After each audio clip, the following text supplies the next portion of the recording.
Y hoy vamos a terminar con nuestras enseñanzas de las 8 decisiones sanadoras. Es la última predicación ya de esta serie que espero que haya sido muy provechosa para todos. Aquí, en lo personal, lo ha sido, porque debo decirlo, todos estamos en proceso. Todos estamos en un proceso de aprender, de ser transformados. Yo puedo decir que a pesar de ser pastor, llevar muchos años en la vida cristiana, sigo en proceso. Sigo aprendiendo de Dios, sigo aprendiendo la vida de Dios y sigo recibiendo la transformación que Dios da y obviamente haciendo mi tarea, pero ha sido un tiempo muy muy lindo con muchas reflexiones. Y la semana pasada estuvimos viendo la historia de José, ¿se acuerdan de eso? Estuvimos en el libro del Génesis, hoy vamos a ir al Nuevo Testamento y vamos a ir al libro de Juan o al Evangelio de Juan. Quiero invitarte a que te vayas ubicando allí en el capítulo 4 del Evangelio de Juan, ¿listo? Y hoy quiero hablarles de algo muy especial que está conectado. La semana pasada aprendimos de un José que fue traicionado, que fue vendido, que fue llevado a la prisión, todo injustamente. Una persona que no merecía nada de lo que le pasó, pero no le fue bien en la vida. Pero lo que me llama la atención de toda esa historia es que Dios siempre estuvo con él. Y uno puede decir, pero ¿cómo es posible si no le fue bien en la vida que Dios estuviera con él? Porque al final no le fue bien en la vida desde la óptica humana, pero Dios siempre estaba con él y él usó algo muy poderoso que es lo que aprendimos hace 8 días. Y es que Dios no llama a lo malo bueno, pero puede usar lo malo para el bien de sus hijos. Y eso es lo que nosotros tenemos que recordar hoy. Si bien la historia de José no empieza muy bien, termina muy bien con Dios. Termina en reconciliación con su familia, termina con José sirviendo a mucha gente, ayudando a mucha gente que está en problemas, salvando a miles y miles de personas de una hambruna poderosa. Entonces, hoy lo que vamos a tratar de cerrar es esta idea, no solo de que Dios usa lo que nos pasa para el bien, sino que además quiere que nosotros podamos compartir nuestra historia con otros. Y allí es donde nos situamos en el Evangelio de Juan, en el capítulo 4. Dios no nos llama a tener una historia perfecta para poder compartirle a otros de lo que Dios está haciendo en nosotros. A veces tenemos esta idea de que tenemos que ser perfectos para poder hablarles a otros acerca de Jesús, pero no es eso lo que encontramos nosotros hoy en la Biblia. Porque cuando Jesús toca una historia, esa historia, por más que sea todavía imperfecta o esté en proceso de completarse, puede cruzar muros y alcanzar a muchas personas. Vamos a llegar allí a Juan capítulo 4 y voy a empezar a leer desde el versículo 4 y espero que ustedes me acompañen allí en la lectura. Jesús estaba con sus discípulos, estaba haciendo, como lo conocemos allí en los evangelios, su tarea de llevar las buenas noticias a la gente por toda la región que hoy conocemos como Palestina.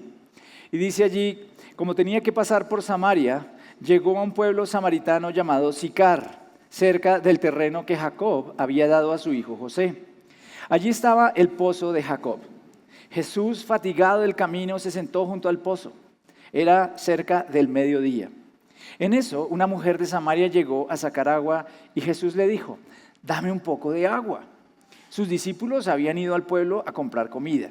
Entonces, como los judíos no se relacionaban con los samaritanos, la mujer le respondió, ¿cómo se te ocurre pedirme agua si tú eres judío y yo soy samaritana? Jesús contestó, si supieras lo que Dios puede dar y conocieras al que te está pidiendo agua, tú le habrías pedido a él y él te habría dado agua viva. Es necesario entender el contexto de esta historia para que podamos realmente entender las palabras de Jesús y lo que está sucediendo en este diálogo. En lo que hoy conocemos como Palestina, en la época de Jesús existían diferentes divisiones. En el sur, donde queda Jerusalén, existía lo que conocemos o conocíamos como Judea. Ese era el lugar en donde los judíos creían que eran los más apegados a la ley de Moisés, en donde estaba el culto a Dios en el templo de Jerusalén y donde la religión se vivía con mayor fervor. Después al norte existía Galilea, de allí venía Jesús. Recuerden que Jesús y sus discípulos venían de Galilea, específicamente Jesús venía de Nazaret. ¿Qué sucedía con la gente de Galilea? La gente de Galilea era judía, se ceñía a la religión que los del sur conocían, pero estaban más expuestos a otras influencias. Y más o menos en el centro de esa Palestina, de esa época, tenemos lo que se conoce como Samaria. Y Samaria estaba poblada por personas que tenían muchos problemas con los judíos, tanto de Judea como de Galilea. No se llevaban bien.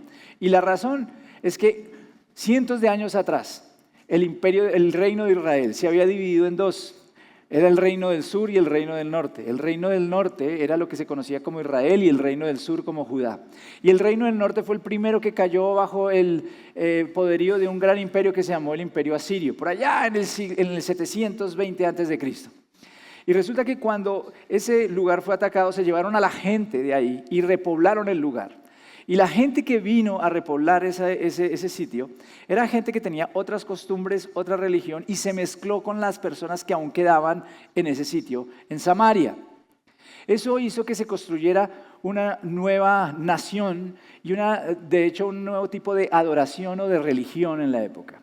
Estos samarios, estos samaritanos más bien, lo que hacían era que adoraban, en el texto nosotros encontramos que adoraban los primeros 5 libros del Antiguo Testamento, o sea, los seguían, no es que lo adoraban, pero creían en esos textos, como nosotros creemos en el Pentateuco. Pero tenían ciertas diferencias. Y ellos además empezaron a crear una religión diferente porque estratégicamente funcionaba bien. Si ellos viajaban al sur, al templo de Jerusalén, jamás iban a poder tener la autonomía que querían. Entonces les estoy resumiendo una historia muy larga, pero eso lo que generó fue muchos conflictos entre ellos. Tenían visiones de vida muy diferentes, tenían maneras de ver la vida distintas, la religión se veía distinta. Y por supuesto, se agravó todo porque cuando más adelante otros imperios como el babilonio venía a asolar a la gente de Jerusalén, a la gente de Judea, estas personas que estaban en Samaria a veces hasta ayudaban a esos imperios para que llegaran hasta allá y siempre se distanciaban diciendo, nosotros no somos judíos, nosotros no nos interesa nada con los judíos. Pero cuando algo beneficiaba a los judíos, ellos decían, nosotros también somos parte de ese pueblo. Entonces había una gran tensión entre ellos. Eso es lo que nosotros encontramos aquí en la historia que estamos visitando. Esta mujer está asombrada porque Jesús, dice allí que Jesús tenía que pasar por Samaria. La gente, por ejemplo, cuando venía de Jerusalén hacia Galilea, tenía que rodear Samaria, porque era hasta peligroso para ellos pasar por allí porque la gente no los veía bien. Había una gran división. Se parece un poco a la Colombia de hoy. Una Colombia en donde estamos divididos entre unos y otros, en donde unos de pronto ven con malos ojos a otros, en donde nos atacamos, en donde tenemos mucho conflicto. En esa época ellos evitaban pasar por ahí, pero ¿saben qué me llama la atención? Que Jesús dice, voy a pasar por ahí. Jesús era muy intencional y dice, vamos a ir por Samaria. Los discípulos, por supuesto, en algún punto debieron sentirse bastante tensos, y en este momento lo que encontramos acá es que Jesús se queda solo y se encuentra con una mujer. Primera cosa que la mujer nota, este es judío, por la forma en que habla, por la forma en que se viste, este es judío. ¿Por qué me está hablando un judío a mí? Segundo, ¿por qué me está hablando a mí que soy mujer? Si los judíos y los samaritanos no hablamos, pero después es muy probable que cuando empiece a hablar con Jesús, empiece a notar que él es un maestro, es un rabino. Y la conversación que Jesús tiene con ella es una conversación que ningún maestro de la época tendría con una mujer y jamás la tendría con una samaritana. Así que Jesús está haciendo algo muy poderoso que creo que tiene una gran aplicación para nosotros en este tiempo, aquí en Colombia. Y la vamos a ir descubriendo con el paso de la enseñanza. Pero quiero empezar diciendo esto. Jesús no evita una zona que es difícil. Y eso tiene, por supuesto, primero una aplicación práctica para cada uno de nosotros. Todos nosotros tenemos nuestras Samarias. Tenemos nuestras zonas en donde no queremos dejar que otros entren, en donde no queremos trabajar. Tal vez son cosas que tenemos escondidas, por donde no queremos que alguien más pase, pero Jesús jamás evitará tu Samaria. Jesús quiere ir allí a donde nadie más puede pasar. Jesús quiere tener conversaciones contigo que otros no van a tener. Y Jesús quiere tener el tipo de conversaciones que tienen la capacidad de llevarte a encontrar una transformación duradera para tu vida. Eso es lo que vemos acá. Ahora, cuando yo veo acá, veo que Jesús se acerca a una historia, se acerca a una mujer, se acerca a una zona que otros evitarían, pero no está escandalizado con la mujer. Y Jesús no empieza con una acusación, Jesús empieza ¿con qué? Con una conversación. Eso es lo que empieza a trabajar Jesús en este entorno. Jesús no llega a hablar con ella, a acusarla, Jesús llega a conversar, a crear puentes, a conectar con ella, a entender Él ya entiende, él conoce, pero él necesita que ella lo entienda, que ella lo conozca, que ella pueda ver en él algo diferente. Pero Jesús está haciendo algo poderoso para llegar allá y es cruzar muros, cruzar fronteras, cruzar algo que muchos de nosotros vamos a tener que cruzar. Tú y yo vamos a tener que cruzar muchas cosas si queremos que otros conozcan de Dios. Tú y yo vamos a tener que romper muchas fronteras si queremos que otros conozcan de Dios. Tú y yo vamos a tener que rompernos muchos paradigmas si queremos que otros conozcan de Dios. Y allí continúa la historia en el versículo 13. Jesús le dice, todo el que beba de esta agua volverá a tener sed. Pero el que beba del agua que yo le daré no volverá a tener sed jamás, sino que dentro de él esa agua se convertirá en un manantial del que brotará vida eterna. Señor, dijo la mujer, dame de esa agua para que no vuelva a tener sed, ni siga viniendo aquí a sacarla. Y me voy a detener ahí, porque están al lado de un pozo, es muy significativo el pozo, porque la semana pasada hablamos de José. Resulta que ese es el pozo, que es el pozo de Jacob, y es algo que Jacob le había regalado a su hijo José. Así que Dios está uniendo estas dos historias en estas 2 semanas aquí en el punto de encuentro para enseñarnos algo, que efectivamente hay historias que están rotas, pero que Dios quiere tomar esas historias y rehacerlas para que ahora podamos nosotros llegar a compartirle a otros acerca de lo que Él ha hecho con nosotros. Y aquí está Jesús con ella y le dice, bebe, ven y bebe del agua que yo te daré. Y ella dice, yo quiero, dame de esa agua, yo necesito de esa agua. Todos nosotros tenemos quebrantos, todos nosotros tenemos algo que Dios tiene que trabajar. Si somos honestos, las personas que hoy vemos como a veces nuestros enemigos están quebrantadas, pero nosotros también estamos quebrantados. Nosotros también venimos del quebranto. Y lo que Jesús le está ofreciendo a esta mujer es un cambio profundo. No es cualquier tipo de agua. Le está diciendo, el que beba del agua que yo le daré no volverá a tener sed jamás. Y los que hemos tenido la experiencia de conocer a Jesús sabemos algo, que teníamos sed y por eso buscábamos el éxito, por eso teníamos adicciones, por eso buscábamos agradar a otros, teníamos necesidad de aprobación, que todos venimos con una necesidad fuertísima y por eso empezamos a tratar de saciar esa sed. Ninguno de nosotros puede decir que no, pero cuando conocimos a Jesús, ¿qué pasó? Esa sed nos llenó. Si tú has conocido a Jesús, esa sed se acabó. Y ahora estamos llenos del amor, de la gracia de Dios y de lo único que tenemos sed, ¿sabes de qué es? Más del agua de Jesús. Queremos más de Jesús. Imagínate que esa agua le pueda llegar a toda la gente en Colombia, que esa agua pueda llegar a cada persona en cada rincón de Colombia. ¿Sabes lo que pasa en nuestro país? La gente tiene sed. La gente se mata porque tiene sed, la gente es abandonada, la gente está huérfana, la gente necesita el amor y el agua que Jesús puede traerle. La pregunta es, ¿quién le va a llevar esa agua? ¿Quién lo va a hacer? Aquí vemos a Jesús cruzando esa frontera y entonces Jesús viene y le dice, ve a llamar a tu esposo y vuelve acá. Como que la mujer le está diciendo, dame agua, y Jesús le sale con esto.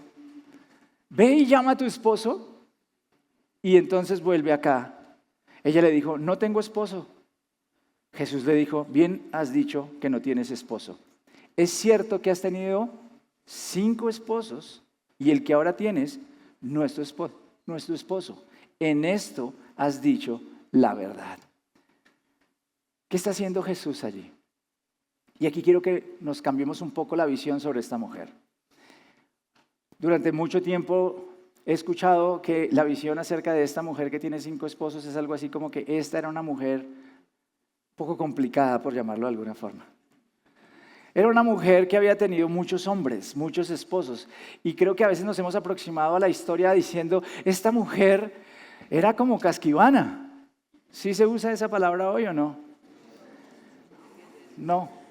No mucho, ¿cierto? Pero me entendieron. Y los que no, pues busquen ahí en el diccionario. Mentiras, les voy a decir, es una mujer como que le gustaba tener muchos hombres, como que tenía uno y después tenía otro. ¿Sabes? Cuando yo estudié la historia, he estudiado la historia con profundidad, el contexto de los samaritanos, tengo que decirte que tenemos que cambiar de perspectiva sobre esta mujer.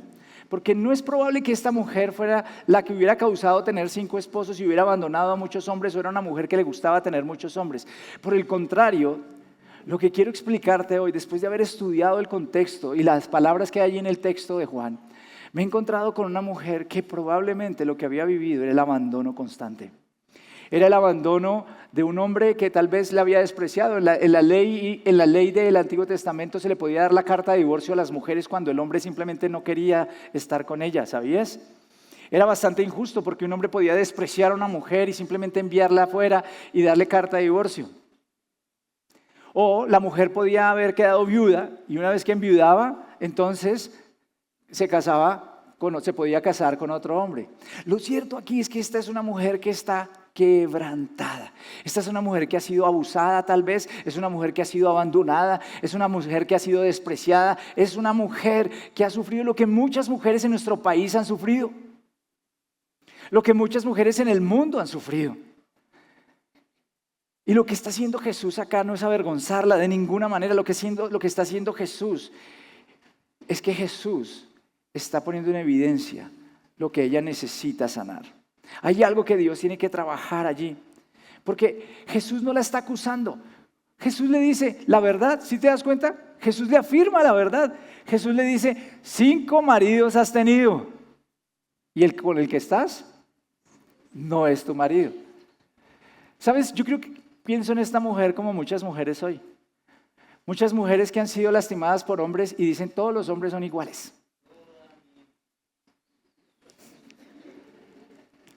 ¿Sí has escuchado eso?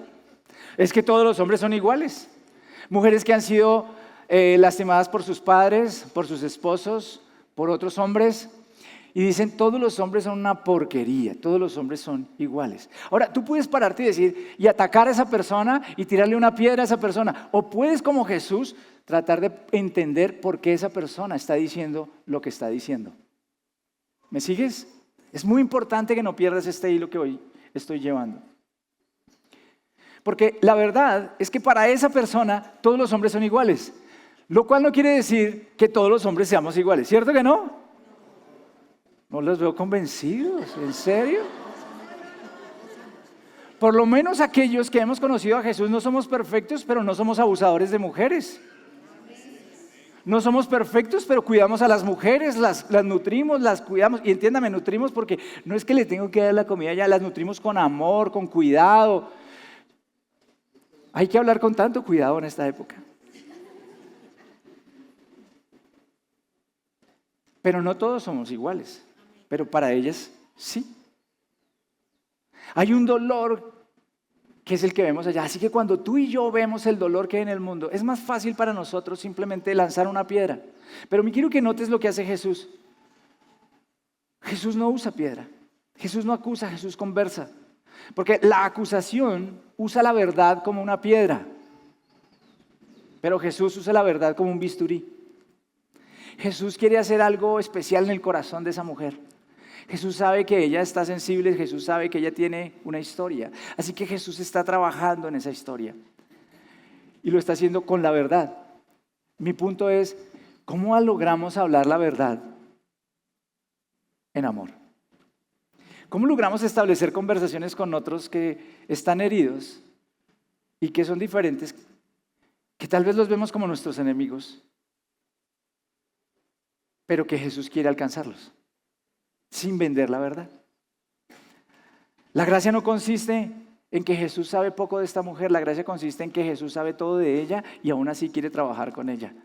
Esa es la gracia de Dios. Y eso es lo mismo que pasa con nosotros. La gracia consiste en que Él sabe todo de nosotros y aún así quiere estar con nosotros. Y quiero contarles una experiencia muy personal. A raíz de todas estas elecciones, nos sucedió a mi esposa y a mí el domingo de las elecciones. Cuando terminó el preconteo y empezaron a hacer todos los anuncios allí en la televisión, nosotros estábamos siguiendo los anuncios. Recuerdo que cuando dieron como ganadora a Abelardo de la Espriella, entonces Paloma Valencia hizo una locución. Y Paloma Valencia salió y dijo, perdimos, reconocemos que perdemos y vamos a apoyar a Abelardo de la Espriella. Y entonces llegó su fórmula vicepresidencial, Juan Daniel Oviedo. Cuando Juan Daniel llegó, yo noté su cara y estaba completamente desencajado. No sé si ustedes lo vieron, pero él estaba desencajado, muy desencajado. Entonces él compartió algunas cosas muy breves y después salió y lo entrevistaron, pero cuando habló lo vi aún más desencajado y dijo, este es un país de homofóbicos, este es un país así y así, y fue muy fuerte lo que dijo. Pero sabes, en ese momento mi esposa y yo experimentamos algo tremendo, y es que experimentamos un deseo de orar por Juan Daniel. Experimentamos el deseo de, Señor, este hombre te necesita, este hombre está quebrantado. Y quiero ser claro, absolutamente claro, yo no comparto la visión que Juan Daniel Oviedo tiene sobre muchas cosas en la vida. Pero ¿sabes algo que el Señor tocó en nuestro corazón en ese momento? Es, este hombre tiene un quebranto.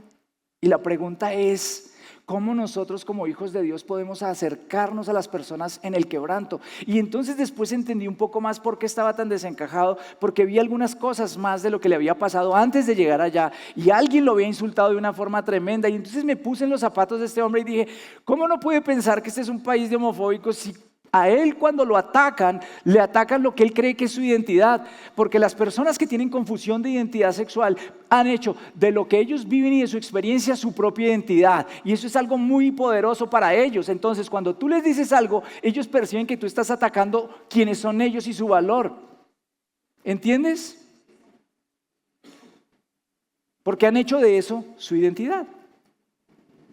Entonces la pregunta es, la que te tienes que hacer, o la que yo me hice en ese momento es, ¿cómo podríamos llegar a hablar con personas con las que no estamos de acuerdo, con las que pensamos diferente,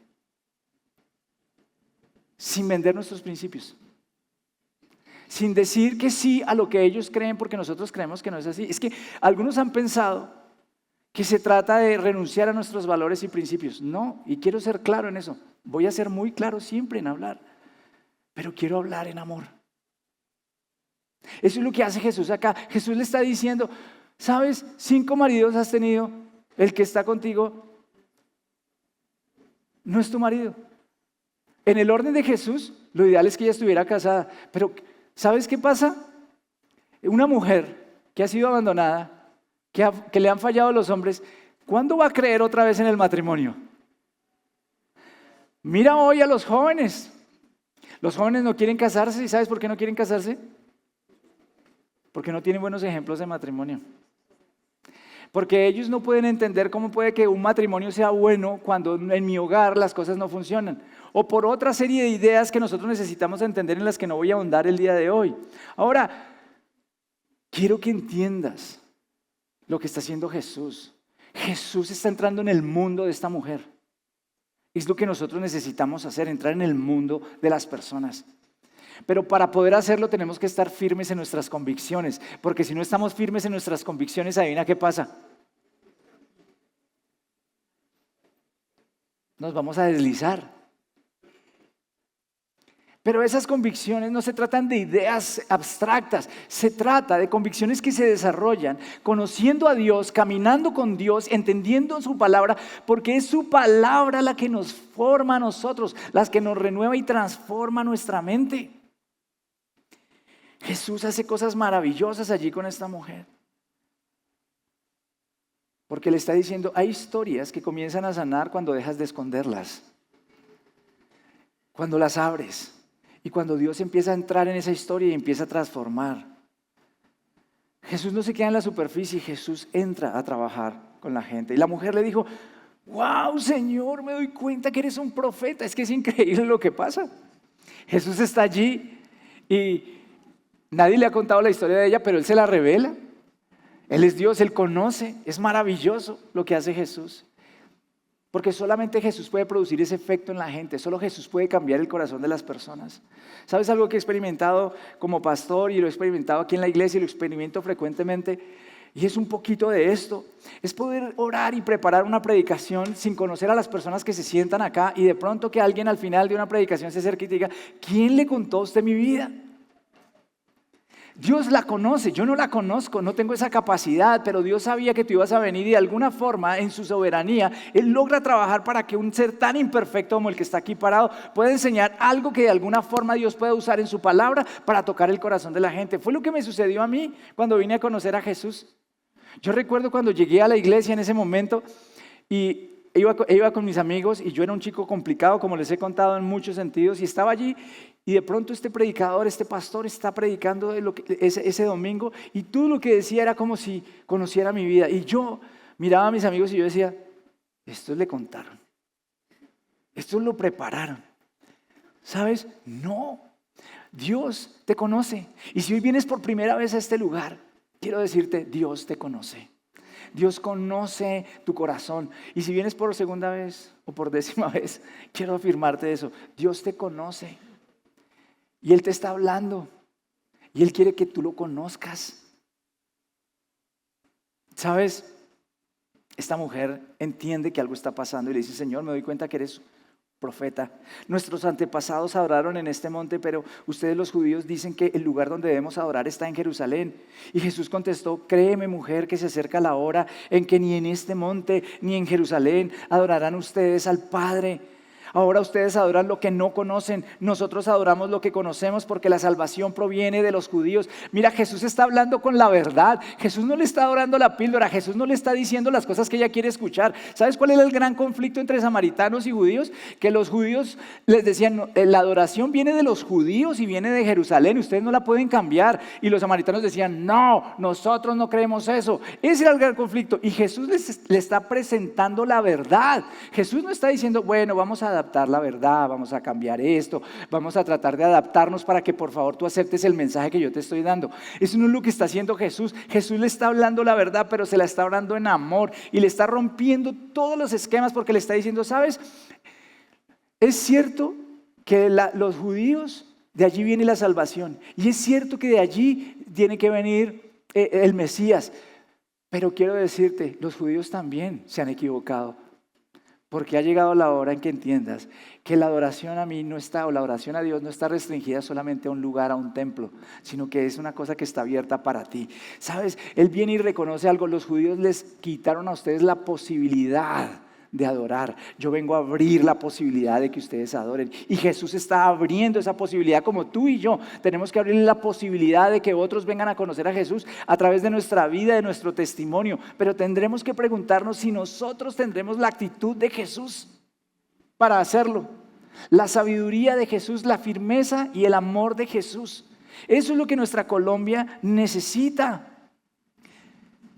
Jesús le está diciendo, los verdaderos adoradores son aquellos que adoran al Padre en espíritu y en verdad. En otras palabras le está diciendo, Dios no está buscando gente perfecta para que lo adore. Dios está buscando gente sincera que lo adore.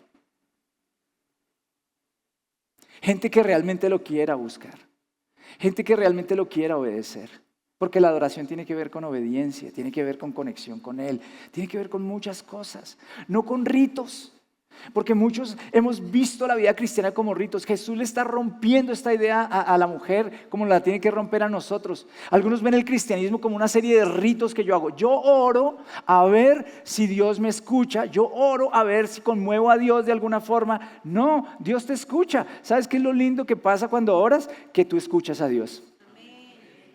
Algunos piensan que entre más sirvamos, más agradamos a Dios. No, nosotros somos aceptados y amados por Dios aún antes de que sirvamos. Pero aprendemos a servir desde ese amor que nosotros experimentamos de Dios. O sea, sí hay que orar, sí hay que servir, sí hay que seguir cumpliendo las disciplinas espirituales, pero no como una forma de ganar el corazón de Dios o de ganar o torcer su brazo, sino como una respuesta a su amor. De lo contrario, no estamos adorando en espíritu y en verdad, estamos haciendo solamente cosas que no tienen nada que ver con ese espíritu de libertad que Dios nos revela a través de Jesucristo. Y recuerda esto, Dios no busca adoradores perfectos, Dios busca adoradores verdaderos. Y todos los que estamos acá seguramente tenemos una historia. Tenemos una historia de antes de Cristo y ahora con Cristo y estamos en el proceso de ser transformados. Pero alguien alguna vez nos compartió. Alguien alguna vez se convirtió en esa persona que vino y tendió ese puente para que nosotros conociéramos a Jesús. La Biblia continúa diciendo esto. La mujer dejó su cántaro, volvió al pueblo y le decía a la gente, vengan a ver a un hombre que me ha dicho todo lo que he hecho. ¿No será ese el Cristo? Salieron del pueblo y fueron a ver a Jesús. Y mira, cada detalle que hay en la Biblia es maravilloso. Dice allí, dejando que su cántaro. Piensa en esto, la mujer tenía su cántaro, seguramente que le había costado. Y llega tan emocionada para recoger agua, está tan emocionada que se le olvida el cántaro, lo deja y dice, no, yo tengo que salir corriendo, y sale corriendo hacia ese pueblo y dice, wow, Dios, he conocido a un ser espectacular, conocí a una persona increíble, quiero que lo conozcan, vengan y vean, vengan y observan. Eso es lo que nosotros tenemos que hacer. Tú y yo llegamos con un cántaro, buscando ser saciados, buscando que Dios nos llenara. Y cuando Dios se aparece y se revela a nosotros, ¿qué tenemos que hacer? Ir y buscar a la gente. De eso se trata la octava decisión sanadora. Dios me sana, pero no solo para que yo me quede con eso, sino para que yo pueda ir y compartirle el evangelio a otras personas, para que pueda hablarles de ese amor de Dios. Pero para poder hacerlo necesitamos entender cómo Jesús lo hace. Esta mujer nos enseña algo, que no debemos compartir nuestra historia para que miren nuestra herida, sino que debemos compartir nuestra historia para que vean a nuestro Salvador. Muchos dicen, es que yo no sé qué compartir de Jesús, es que yo no me he preparado, yo no tengo títulos teológicos, yo no he ido al programa de estudios bíblicos, yo no sé cómo hablarle a la gente. Quiero decirle a esas personas que piensan así, hacerles una pregunta sencilla. ¿Han tenido un encuentro personal con Jesús, sí o no? Y si lo han tenido, entonces tienen una historia que contar. Cuando yo vine a conocer a Jesús, yo no sabía lo que sé hoy, no tenía los estudios que he hecho, pero tenía un encuentro personal con Jesús. Y recuerdo alguna vez que me encontré con un hombre, un joven, en un trabajo que tuve muy joven, mientras estaba en la universidad, que era ateo. Y es un día, una tarde, después de haber almorzado, nos sentamos a hablar, y este hombre junto con otros empezó a hacerme un montón de preguntas y empezó a compartir, a darme durísimo con respecto a la fe. Y sabes, yo no tuve una respuesta que darle a muchas de las preguntas que me hizo. Pero yo lo miré en ese momento y le dije, sabes, tal vez yo no tengo las respuestas para darte, pero hay una cosa que sé. Cristo me salvó y me cambió. Cristo transformó a mi hermano y Cristo ha salvado a mi familia. Así que yo creo que Cristo existe. Lo que te pido es que me des tiempo y me voy a preparar para responder tus preguntas. Yo no tenía un conocimiento intelectual como el que tengo hoy, que tampoco creo que sea completo, creo que hay que seguir aprendiendo, pero tenía una experiencia con Jesús. Si tú tienes una experiencia con Jesús, ¿sabes qué debes hacer? Compartirla. Tienes una historia. Eso es lo que la mujer nos enseña. No necesitas saberlo todo para dar testimonio. Una de las cosas que recuerdo cuando conocí a mi esposa, Joha, es que tenía una historia muy sencilla. Muchos piensan, es que yo no tengo una historia como la suya. Yo no fui ni vicioso, no fui ni pandillero, o no fui, bueno, lo que ustedes quieran. No, yo no fui nada de eso. Entonces dicen, ¿qué voy a compartir? ¿Se imaginan que tienen que tener una historia toda truculenta para poder compartirle a otros de Jesús? ¿Sabes? Cuando yo conocí a mi esposa, descubrí que eso no es cierto. Mi esposa no tiene una historia como esa. Mi esposa no se va a parar un día a decir, es que yo hice un montón de cosas y luego conocí a Jesús. ¿Sabes cuál es la historia de mi esposa? Que ella iba a veces por las calles y alguien se le acercaba y le decía, oye, ¿tú le vas a servir a Dios alguna vez? Y ella decía, ay, tan querido, gracias. Pero no entendía por qué. Pero que ella generalmente se levantaba y decía que tenía esta sensación de, esto es todo lo que hay en la vida, como este deseo de, ¿qué más hay en la vida? Y así fue como llegó a los pies de Cristo. Y esas historias pueden ser tan poderosas como cualquier otra. Cuando conocí a Johanna, mi esposa, la conocí en un aeropuerto. La conocí en un aeropuerto porque un amigo mío me dijo, una amiga que vive en Bucaramanga viene a vivir a Bogotá, acompáñame a recogerla. Y yo le dije, listo, vamos. Y la recogimos y ella llegó y no pasó nada. Sí, no hubo flechazo inicial, nada de eso, no. Pero resulta que dijimos, vamos a llevarla para que haga un recorrido por la ciudad, por Bogotá. Y empezamos a andar por Bogotá.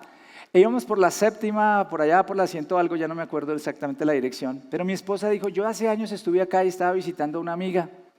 Y me gustaría volver a visitarla. Entonces nosotros dijimos, pues caminemos y la visitamos. Y llegamos allá, pero no lo habíamos planeado, o sea, a ella se le ocurrió simplemente. Y llegamos en ese momento y cuando entramos, nos abrieron, llegamos, adivina lo que estaba sucediendo. Encontramos a su padre destrozado, al padre de la amiga de mi esposa, a ella destrozada porque su mamá se había ido de la casa ese día con sus 2 hijos pequeños. Dios estaba haciendo algo, aun cuando nosotros no lo entendíamos.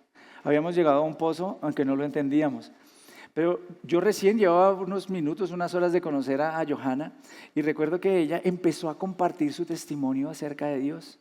Y empezó a hablarles a ellos sin necesidad de contar testimonio raro, extraño. Empezó a hablar de la forma más natural de lo que significa conocer a Jesús y encontrarse con Jesús. Y fue tan hermoso, tan restaurador que yo la miraba y yo decía, wow. No me enamoré, pero dije, esta mujer tiene algo especial. Y sabes, bueno, gracias a Dios, ellos vinieron a conocer después a Jesús. Pero no necesitas tener la historia más compleja. La gente tiene necesidad. Las personas tienen necesidad. Las personas tienen una historia y nosotros necesitamos entender esa historia. Entrar en la vida de estas personas como lo hizo Jesús. Y es algo sorprendente lo que ocurre. Porque cuando Dios usa nuestra historia, nos transforma, Él usa nuestra historia para llegar a otros. Eso es lo que vemos en lo que pasa con esta mujer. Jesús les dice a sus discípulos en el versículo 35 allí de Juan 4, alcen los ojos y miren, la cosecha está lista. Los campos están listos. Y yo estoy convencido que este es un tiempo donde los campos están listos. Pero si nosotros como iglesia no entendemos que nuestro llamado es ir a evangelizar y seguimos nosotros en peleas y seguimos nosotros asociándonos con lo que no tenemos que asociarnos y dejamos de cumplir la misión que tenemos como iglesia, entonces este país no será diferente. Porque el único que puede cambiar a Colombia es Jesús. Y sí, vamos a hablar la verdad en amor. Y quiero ser absolutamente claro, vamos a hablar la verdad. Pero pensemos cuando hablamos la verdad, ¿cómo lo estamos haciendo? Porque hay mucha necesidad, mucha necesidad. ¿Cómo compartir nuestra historia? Y con eso quiero terminar hoy. ¿Cómo compartimos nuestra historia? Primero, con humildad. Cuando vas a compartir a otros acerca de Cristo, no puedes pararte a decirle, mire cómo yo hice, mire lo que yo hice, cómo pude. No, es que no es lo que yo puedo, no es que yo vencí, es que yo hice, es que yo lo logré. No, es que el que hizo la transformación, ¿sabes quién fue? Jesús. La historia que más ayuda no es la que te hace ver fuerte, sino la que muestra que Cristo es fiel. Cristo es fiel. Y Cristo quiere alcanzar a todos, ¿sabes? De izquierda a derecha, centro, a todos. Él es el único que puede transformarnos. Porque en cada una de esas posturas en este país hay cosas que necesitan ser cambiadas. Cristo necesita una iglesia que ame, una iglesia que sirva, una iglesia que alcance, una iglesia que sea capaz de decir necesito ser transformado y necesito ser renovado para poder alcanzar a otros. Comparte con humildad. Cristo es misericordioso. Comparte con verdad y también con sabiduría. Con verdades, cuenta lo que tienes que contar, no te dé pena. Pablo, me encanta como Pablo lo decía, yo era un asesino, yo era un perseguidor de cristianos. Ahora no hay que dar detalles, él no decía yo les quitaba la cabeza, no, eso no hay que dar detalles, no edifican. No necesitas dar detalles que no edifican, no necesitamos un testimonio amarillista. Necesitamos un testimonio real, verdadero, que cuente a la gente, que le muestre verdaderamente lo que Dios ha hecho. Hay cosas para contar en público, hay cosas para procesar en privado. Y puede que estés pasando todavía por un proceso, pero ya hay una historia que puedes contar. No compartas detalles para impresionar. Comparte la gracia que Dios te ha dado para edificar a la gente. Hazlo. Comparte sin sermonear. Porque a veces nosotros sermoneamos, ¿sí o no? La verdad. Nosotros tenemos aquí una herramienta poderosa. ¿Sabes cómo se llama? Alfa. No conozco una herramienta más poderosa en términos de construir relaciones, se los digo. Si hay otra, úsenla. Pero qué hermoso poderle uno decir a alguien, ¿sabes? ¿Quieres que hablemos sobre cosas de fe, vida y propósito? Ven, siéntate y tomémonos algo y comamos algo y vamos a ver esto y vamos a charlar. La tendencia que tenemos, recuerdo cuando empezamos Alfa, ustedes saben que en Alfa uno no corrige. Y a los que somos creyentes eso nos raya. Porque cuando empezamos a implementar Alfa aquí en el punto de encuentro, me acuerdo ya hace años, la gente, por ejemplo, uno va a una sesión y en una sesión preguntan ¿quién es Jesús? Y alguien ahí sentado dice, Jesús era un extraterrestre. Era un extraterrestre que vino a esta tierra, cumplió una labor y después se fue en su nave. Y adivina cuál es la tendencia que tiene uno. ¿Cómo le ocurre no sea tan bruto? Mire lo que dice la Biblia. Querido, querida, esa persona no conoce la Biblia. Entonces, ¿cómo vas a llegar a ella de una forma en la que puedas conversar sin atacar? Por eso, ¿sabes cuál es mi sueño? Que cuando hablemos de Alfa, no sea algo que hacemos en el punto de encuentro solamente 2 o 3 veces al año, sino que cada uno de ustedes pudiera decir, voy a hacerlo con mi tía, mi tío, mi hermano, mi amigo, mi vecino, con la gente de mi barrio. Vinimos de Londres súper tocados porque eso es lo que vemos allá en Londres. Una iglesia que usa Alfa para llegar en un ambiente completamente poscristiano a las personas, y escuchamos unos testimonios y la gente no espera que le digan haga Alfa, la gente va y hace Alfa y llega gente y gente y gente que uno pensaría jamás iría a una iglesia, pero es que los creyentes se desacomodaron y fueron a compartir de Jesús. La verdad de Jesús no necesita ser comunicada con dureza para ser poderosa. Podemos comunicar la verdad de Jesús y ella por sí sola es poderosa. Comparte apuntando siempre a Cristo, siempre a Cristo. Yo le digo a la gente, a veces es común que digamos, no, tiene que ir a ver a la iglesia, tiene que ir a mi iglesia, comparta de Jesús. Si después viene a la iglesia, genial, comparta de Jesús. Porque la gente necesita a Jesús y necesita una iglesia que disipule. Porque el gran problema que tenemos nosotros es que hablamos de Jesús pero no disipulamos a la gente. Entonces la gente viene, recibe a Jesús, pero su mente no es transformada porque no es disipulada.